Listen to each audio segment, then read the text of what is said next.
Hello, pre-calc students. This is Mr. Beck.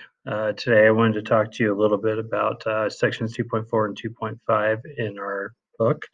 A little bit about where we've been. Remember chapter 1 and 2, we discussed different aspects about the graph of an equation, really. We talked about intercepts, we talked about symmetry, we talked about circles, distance formula, all that stuff, chapter 1. Chapter 2 is our story of functions. 2.1 is all about domain, and we're going to rehash some of those different domain things today. 2.2 was describing a little bit about function notation, how to work with it. 2.3 was analyzing functions as increasing, decreasing, so on, maxes, mins, et cetera. 2.4 starts working with specific functions, and specific functions are what we call the parent functions. Our parent functions, we're going to begin our discussion of parent functions with the constant function. And so our goal today is to take a look, or at least our first goal, is to take a look at all these different parent functions and see the different characteristics. The first main function, we want to make sure that we're all speaking the same language. First main function is our constant function, where it's f of x equals just some constant. So our constant in this case is just going to be the y value of c. So f of x equals c. Our domain is all real numbers, and our range is just going to be constant. I'm personally not a fan of it looking like that. So what I would like to see in set notation is a set of all y such that y equals just that c value. This does not increase, this does not decrease. It is an even function, and we know even functions have symmetry over the y-axis. And this is a continuous function. This is going to be our first topic of continuity, where a continuous function is a function that you could just draw without picking up your pencil. That's an informal definition. In calculus next year, we'll get to formally define it. Go ahead, hide that. So over here, we have our second function, is the identity function. The identity function I want to highlight as 3 key points, -1, -1, 0, 0, and 1, 1. Our identity function is just the y is the exact same thing as the x value. Domain's all reals because it extends everywhere from left to right. Our range is all reals because it extends everywhere from down to up. And then we are increasing along the entire interval. And when we say increasing, if you remember from 2.3, increasing means for any given x value, the next x value is going to be, or give you a y value that's higher. So the way that I look at this is our slope is positive. Anywhere we have positive slopes, we have increasing. Anywhere we have negative slopes, we have decreasing. This is an odd function. We should be able to recognize the odd function by f of x is, how about f of negative x is the same thing as f of negative f of x. Let me say that properly. More specifically, since we have graphs that we're working with, we have rotational symmetry around the origin. So if we rotated symmetrically around the origin, we would have the exact same function. This is an odd function, as I said, and this is continuous everywhere. Absolute value is our next main function we're going to work with. The absolute value we know is this general V shape. One of the things I like to do, which is kind of an extension into the rest of 2.4, is let's analyze this as this ray has the equation y equals x, and that exists for the x values greater than 0. And then we have the other ray is the equation y equals negative x, and that exists for the x values that are less than 0. Officially, I like to put this third one in, what happens at the vertex, because different things occur at the vertex. This is kind of like a setup of calculus that I do anyway. But every absolute value function is itself a piecewise function. If we recognize that, then we are able to analyze it based off of the different pieces. You sort of did this when you said the absolute value of x minus 3 is less than 2. We break it into its different pieces. X minus 3 is less than 2. And I know this is probably isn't the way that you explained it, but you take the opposite of that and then solve that to say x minus 3 is greater than negative 2. As I said, I know you guys probably just did this and were told, hey, do that. Well, the reason why you're doing it is because you're breaking it into its 2 different pieces. But anyway, the domain of the absolute value function is all real numbers. The range goes from 0 up until infinity. We decrease from negative infinity to 0, and then we increase from 0 to infinity. Please, please, please, whatever you're saying, increasing and decreasing, you always want to go from left to right. So we're always measuring this way From negative infinity to 0, we decrease. From 0 to infinity, we increase. This is an even function because we do have symmetry over the y-axis. And once again, this is a continuous function. The reciprocal function 1 over x is going to be our first discontinuous function, and it's discontinuous because we have the vertical asymptote here. We are decreasing all the way down from negative infinity to 0, and then we decrease again from 0 to infinity. So the domain does include everything but the x value of 0. The range does include everything but the y value of 0, as written in our interval notation. The square function is our next function that we're going to talk about. What I hope all students recognize is the pattern of the square function. 1 squared, 2 squared, 3 squared. That's how we get the 1, the 4, the 9, and I'm using the wrong tool on that one. A lot of students probably didn't learn it that way. A lot of students learned it as you go up 1, you go up 3, you will go up 5. Feel free to use either one of those patterns. I'm a fan of understanding why the square function is the way that it is. So hence the 1 squared, 2 squared, and 3 squared gets you your new points. This parabola has a domain of all real numbers. Excuse me. Once again, the range is from 0 to infinity. We increase from 0 to infinity, and then we decrease from negative infinity to 0. This is, once again, an even function because it has a symmetry over the y-axis, and this is continuous. Y equals x cubed. The fact that we have -1, -1, 0, 0, and 1, 1 lends me to think that this is an odd function, which it is. We'll see a lot of our odd functions just have to be the -1, -1, 0, 0, and 1, 1. Domain is all reals. It does extend everywhere in both directions. I know it doesn't look like it because it's so thin. That's because it grows so quickly. One of the big highlights that I want you to have is the slope right here should be 0. I'm going to be mentioning slope a lot because I analyze everything based off of slope. Slope in a real world context is rate of change, and I'm analyzing what is the rate of change of everything. Because when I see how something changes, I know how to react to it. So by analyzing change, you're able to predict and react accordingly. So this does have a slope of 0, which creates what's known as a horizontal tangent. Let me change colors on this one. It creates a horizontal tangent at that point. Now, what's special about this horizontal tangent is this graph is kind of like curved down, where this part of the graph is curved up. We're going to learn about that eventually. It's called concavity. So, moving on. Domain and range are all reals. It increases across the entire domain, so negative infinity to infinity. Never decreases, and yes, this is a continuous function. The square root function is really the parabola, but not the whole parabola. It's, wrong tool. My apologies. It's this half of the parabola reflected over the line y equals x. So this is really called the inverse. Now the inverse still has that same pattern. Let me choose the tool. So up 1 over 1, up 2 over 4, up 3 over 9, because it's the square root function. So it still has that same parabolic notation, and I do want students to be able to graph those pretty quickly. Domain is from 0 to infinity. The range is from 0 to infinity. It increases over that entire domain.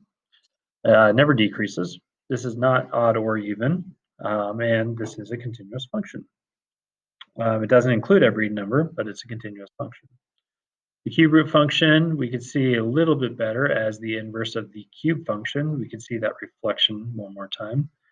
So I like to include the points -8, -2, and 8, comma 2, because it helps show these a little, or show that graph a little bit better. Domain is all reals. It extends from negative infinity to positive infinity. The range goes from negative infinity to positive infinity.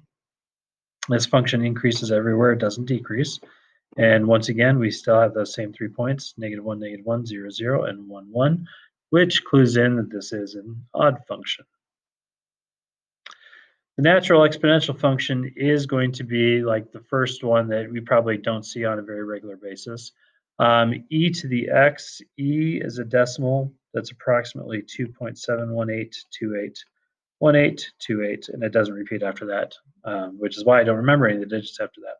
But E is called the natural number. The reason why it's called the natural number is because this graph, I told you everything's in terms of slopes. The y value is 1, the slope here is 1. The y value is 2.718, the slope here is 2.718. So the natural exponential function changes at its own rate. Such a special thing. I love E. E is just a powerful, powerful number. So domain is all reals, but with every exponential function, which we're going to cover in chapter 5, every exponential function has a horizontal asymptote. And so the range goes from 0 to infinity, but we don't include the 0. We increase throughout the whole thing. We don't decrease. This is not an even or an odd function, but it is continuous. Finally, we have what's called the greatest integer function. This greatest integer function is going to be the first weird one. Now, it does have this kind of notation where it looks like brackets with an extra line to it. Oftentimes, you might see it written as intx, but the greatest integer function, in essence, rounds down. So we could see this by saying, okay, 0 rounds down to 0, 0.1, 0.2, 0.3, 0.4, 0.5, 0.6, 0.7, 0.8, 0.9, 0.9999999, everything up until approximately 1 will round down to 0, which is why we have the equation y equals 0 along the entire domain from 0 to 1, not including 1. And then when we get to 1, boom, it's going to bump up to the next level. So 1 rounds down to 1, 1.1, 1.2, 1.3, et cetera, et cetera, et cetera, all the way up to 1.9999999, rounds down to 1. So y equals 1 along that entire domain. And we can keep going. Now, where students tend to make a mistake is when you have negative values. For instance, negative 1.5. Negative 1.5 rounds down, and we can see that visually right here. It rounds down to negative 2. So a lot of people, when you see like negative 1.5 or even like negative 1.4, they're like, hey, negative 1.4 is closer to negative 1. It's not about it being closer, it's about it round down. So the rest of the graph does continue off in both directions. So domain is all real numbers, but this is, again, one of those examples of not a continuous domain. Domain's all real. The range, it's a lot nicer to write this range as set notation. Another way that you could write this as the set of all y, such that y is a member of the set of integers. Integers has a z, and it comes from German. I believe it's Zahlen. I could be wrong, but that's what I'm almost positive. Does not increase or decrease. It's constant everywhere it's along the domain. And so that's a new one. Now, how we work with piecewise functions. To work with piecewise functions, the very first thing we do is we establish, okay, what's the y value that we want? We look and see along all three of those domains, which domain does it fit? And once we know what domain it fits, we plug it in there accordingly. So 0 fits the bottom equation. So I plug in 0 for x there. I get the cube root of negative 1, and I simplify. The next one is negative 6. Negative 6 is along this domain, so I'm going to plug in negative 6 there and simplify. And we continue to do the same thing. Plug in negative 3. Negative 3 fits this domain, so we plug in negative 3 here, which gives us 9. And then f of 7 one more time. 7 is going to be greater than 0, and for that reason, you're going to call that blue. We put in 7, we get the cube root of 27, which is 3. Second problem, we have the greatest integer of x, absolute value. So really what happens is, once again, negative 4 goes here, plug it in here. Negative 2 fits the second domain, which negative 2 fits this domain, so we plug it in here. Now this next one, f of 2, let's do this in a different color just to establish. F of 2, when I look here and I'm like, which one of these does it fit? And the answer is, it does not fit. So f of 2 does not exist because 2 is not defined. 2 is not defined as a value in our function, so f of 2 has no defined value, does not exist. So I shouldn't have said it has no defined value. Because 2 has no defined value, we can't figure out anything that's going on with it.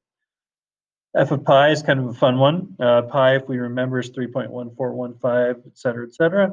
I think it's 926. But anyway, I'm not one that memorizes beyond that because that's what shows up in a calculator. I know my son loves to do at least 30 decimals, if not more.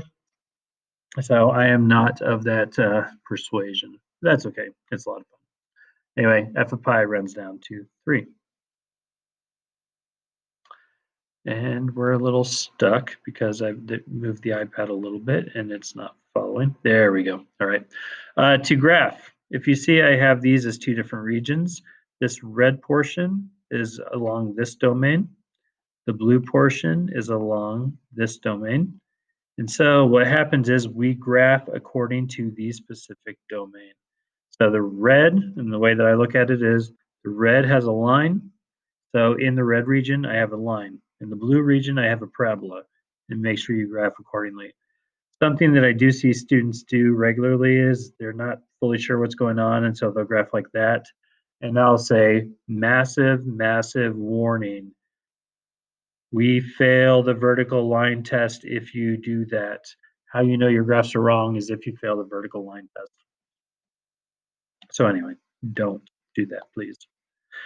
Over here, we have our line, which occurs when x is less than 0. We have our reciprocal function when x is greater than 0. Hopefully there are not a whole lot of questions on here because those are some basic graphs that we've done before and some analysis over those graphs. We notice that there is a gap from -3 to 0. Now, -3 is included on the function, but 0 is not included. So, yeah, really have nothing to say about that. Level 3 problems, we start throwing a bunch of random functions all together. You can see that I have this graphed in different colors. So the purple is the top one. The red shaded is going to be this cube right here, or cube root, excuse me. And then the absolute value, we really don't have an absolute value because whenever x is positive, we don't need the absolute value signs anymore. So this is just the line y equals x. Domain, if you notice, kind of tricky here. -2 to 0, or -2 to -1 is not included, so that's not part of the domain. However, we are increasing over the entire domain. And this is just kind of like playing with exponential functions and the greatest integer, 2 different functions which we're not as familiar graphing. One of the things I do want to point out is 0 is not included in that greatest integer, which is why that has an open circle right there. For the range, there's probably the better way of writing it is the set of all y such that 0 less than or equal to y less than or equal to 1, comma, and then y is a member of the set of integers again. That set of integers is not required, but very, very, very cool. Piecewise functions, writing piecewise functions. Students seem to struggle a little bit with writing piecewise functions. So how do we write our piecewise function?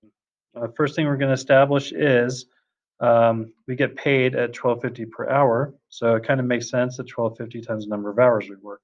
However, that only occurs for the first 40 hours that we work. Afterwards, we get paid what's called time and a half. Time and a half is 150% of your regular pay. So if you take 12.5 and multiply it by 1.5, 150%, you will get 18.75. I didn't multiply that in my head. I said, okay, what's 1250 plus half of that? That's how I got the 1875. And that's our 150%. So one of the important things is we are not going to get paid 1875 for every hour we worked, only the ones beyond 40. So we have to subtract out that 40 to say how many hours we work, and then plus 500. Where this 500 comes from is actually down here. When you work 40 hours, you get $500. So this part of the expression that I'm highlighting right here takes out all of the extra, like first 40 hours, and turns it into just how many hours we worked beyond those 40 hours. Now here is just plugging everything in. So this lends itself to 2.5, where we're going to be graphing by transformations. Now, graphing through transformations, the way that you guys did most of this graphing is graphically. So graphically, if we know what our parent function does, we could first and foremost dilate and reflect that parent function and translate it accordingly. So when I look at this graph, I know that this is my parent function that we can sort of see in blue right here. That parent function shifted how? Left 3 and down 2.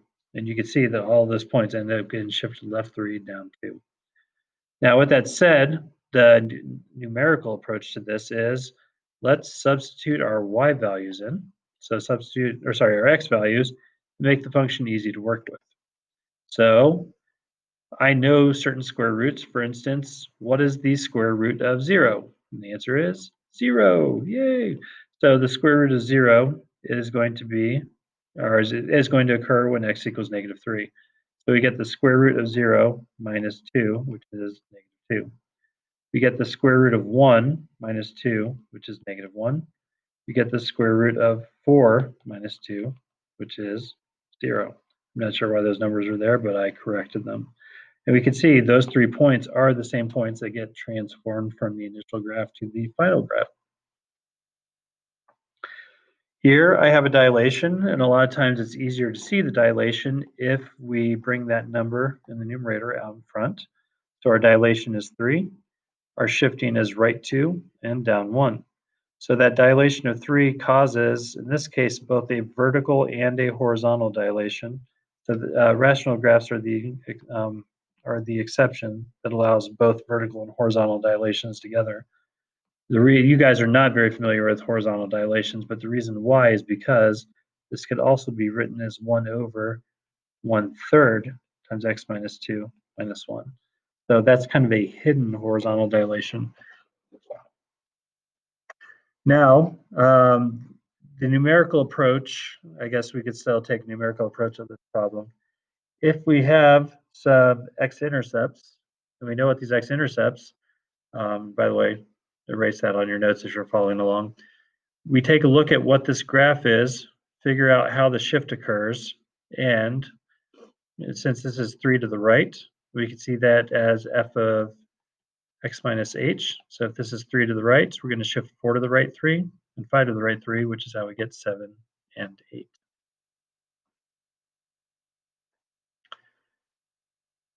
So the level 2 problem, this is where I like to introduce the third approach. That third approach is an algebraic. This is considered a mapping. Now, the reason why we want to know mappings is because if we have certain points that are key from the beginning, where do those points end up getting mapped to the end? So mapping doesn't seem to make a lot of sense from early algebra, but what it comes down to is if you think about a location in space getting mapped to another location in space, we need to know the path which it travels. The path at which it travels is dictated by this equation. The way that we see it is if you have f of, how about a times f of b, x minus h plus k, you guys have noticed, and you guys have probably struggled at some point saying, hey, that's a minus h, so we go left, but it's really you go right. And then this b, what ends up occurring is you divide by the b instead of multiplying, and then you add the h instead of subtracting. So how the mapping occurs is really the reverse. And the reason for that is because if you try to plug in for x over b plus h, what ends up happening is you get f of x.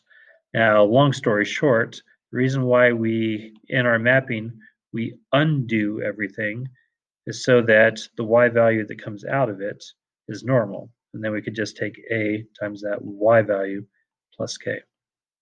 So with our mapping, if I identify what a is, what h is, and what k is, in this case, b is 1.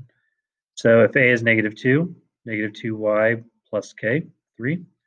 And then for our x's, there's no b value, so it's just going to be x plus 1. So remember I said the idea behind this is we want to see the mapping. The point 1 comma 1 I know is on the graph of the cube root. Now this point, I want to know how that point got transformed. It got transformed right there. So this point ends up going there. 0, 0 turns into 1 comma 3. So 0, 0. Oops, I had the wrong point. My deepest apologies. That point got taken there. This point got taken here. This point got taken here. So to be able to see how one point in space gets mapped to another point in space, there's a lot of different morphing that occurs. And so we like to be able to analyze where something came from and where it's going. On this problem, I did this problem using the morphing or using the mapping approach. I'm going to argue that this is probably not the best approach to the problem, which goes to show that one size does not fit all. It doesn't mean that we do every single problem a certain way. I honestly would have done this by dilations and rotations. Sorry, translation. The dilation here is, we can see this, you have to factor the 3 out of that expression. The dilation is it's multiplied by 3, but what ends up happening is that multiplication by 3 causes this to be horizontally compressed by a factor of 3. There we go, finally showed up. So this is horizontally compressed by a factor of 3. That compression then shows that we are going to the left 1 and up 2. So left 1 up 2, you can see our new vertex. Continuing on, I have 2 greatest integer functions as our level 3 functions. What ends up occurring, this vertical dilation of 3 means that we're going to have a space of 3 in between each one of these steps of our step function. This negative means it's reflection. And so what I'm seeing is if we have something that looks like this, if we reflect it over the y-axis, it's now going to look like this. That's why you see the solid point on the right and the open point on the left. And then we take all of that and shift it to the right 4. So this right here, when we multiply by 3, it doesn't change the y value. We reflect it over this way and then shift it, turns into that part of the graph. On this one, that -2 causes 2 things to happen. Number 1, the negative causes any graph like that to be reflected over the x-axis, which is why we still see the solid here and the open here. This 1/3 is a horizontal, it's not a compression. If you say compression by 1/3, that actually causes it to stretch out. So this right here got stretched out by a factor of 3. And then we shift to the left 3. Please keep in mind you always have to factor out your b value. Now on this one, this is a good example of where we'd like to use what the mapping does. So this negative means it's a reflection, shifted to the right 2, down 3. So I guess on this problem though, if we say we're decreasing along this entire interval from -8 to 4, the fact that we're going right 2 means everything got shifted right 2, but most importantly, this negative tells us that we have reflection over the y-axis. So if I had something that's decreasing along the y-axis, when I reflect that, it turns into an increasing part of the function. So increasing shifted right 2 is how we end up with this expression. Our level 4 problem, what's very helpful with this level 4 problem is if we assign some key points. These key points you see I have drawn in here. So these key points I have drawn in here. If you establish all the key points, and whether you do this by a dilation reflection translation, whether you do this through a mapping, or honestly just plug in some points. For instance, if I plugged in, let's say plug in the x value of 1.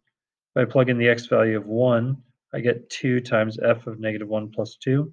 So that's 2 times f of 1. Well, f of 1 is 1, so that's -2 times 1. Which, sorry, just to be a little bit clearer. So that's the negative of -2. No, sorry, the negative of -1. Negative of 1. I will say this right eventually. So it's not that point that I'm looking at, it was that point. So anyway, uh, we could plug it in numerically and we can get to the correct answer, which is 2. Okay, anyway, I did change this problem in the notes. I changed this to 1/2 x. By changing it to 1/2 x, this causes a horizontal stretch by a factor of 2, which is why you could see that where this length was 1, this length is now 2. Uh, Two things occur here. The negative is reflection. So if this gets reflected over the x-axis, then you could see this general shape that occurred. And then that stretch of 3 means where I had a gap of 3 here, I have a gap of 3 right there. Sorry, gap of 1 here means I have a gap of 3 right there. And then everything got shifted up 1. So hopefully you've enjoyed looking at functions in a slightly different way. And everybody, I hope you have an amazing day. Bye.